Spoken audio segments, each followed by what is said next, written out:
Donc, quand nous finissons revoir le National Oil Spill Contingency Plan, la nouveauté aujourd'hui, c'est que le pays considère tous les territoires de l'État mauricien. Comme on dit, tous les territoires, il comprend aussi Saint-Brandon, il concerne aussi Agaliga. Là, nous finalisons aussi le Rodrigue Oil Spill Contingency Plan et aussi, regarde aussi le Port Harbor Contingency Plan, parce qu'il est important qu'il nous connaisse que le port il a son propre Oil Spill Contingency Plan. Donc là, nous regardons tout ça aspect-là.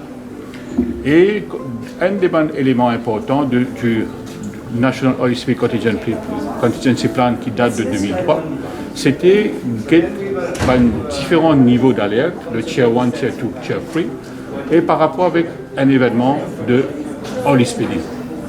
Donc aujourd'hui, avec le nouveau plan, c'est qu'il nous regarde sur le risque potentiel de oil spill. C'est toute la différence aujourd'hui.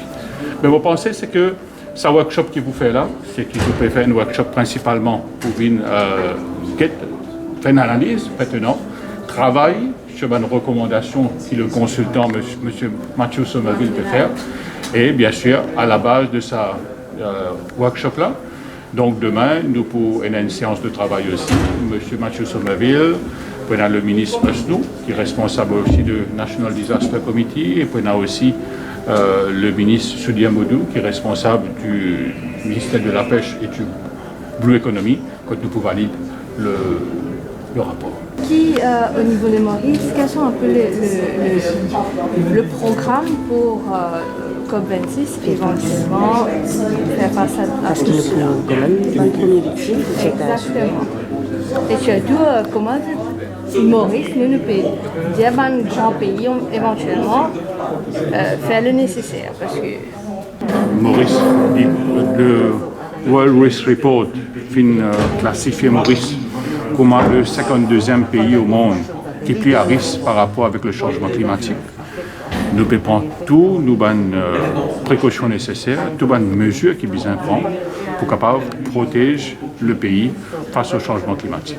Mais Maurice aussi forme partie de plusieurs plateformes. Nous formons partie de plateforme africaine, nous formons partie de Small Island Developing States, que nos revendications rejoignent cette plateforme-là.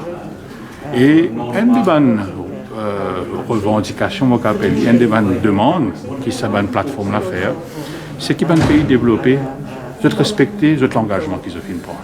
Parce qu'un des engagements que les pays développés prennent, c'est qu'annuellement, ce FINMISA apporte une contribution de 100 milliards de dollars annuellement, et surtout en aide à un petit État insulaire, à un pays en voie de développement, pour être capable de mettre l'engagement qu'ils ont fait prendre par rapport avec l'accord de Paris.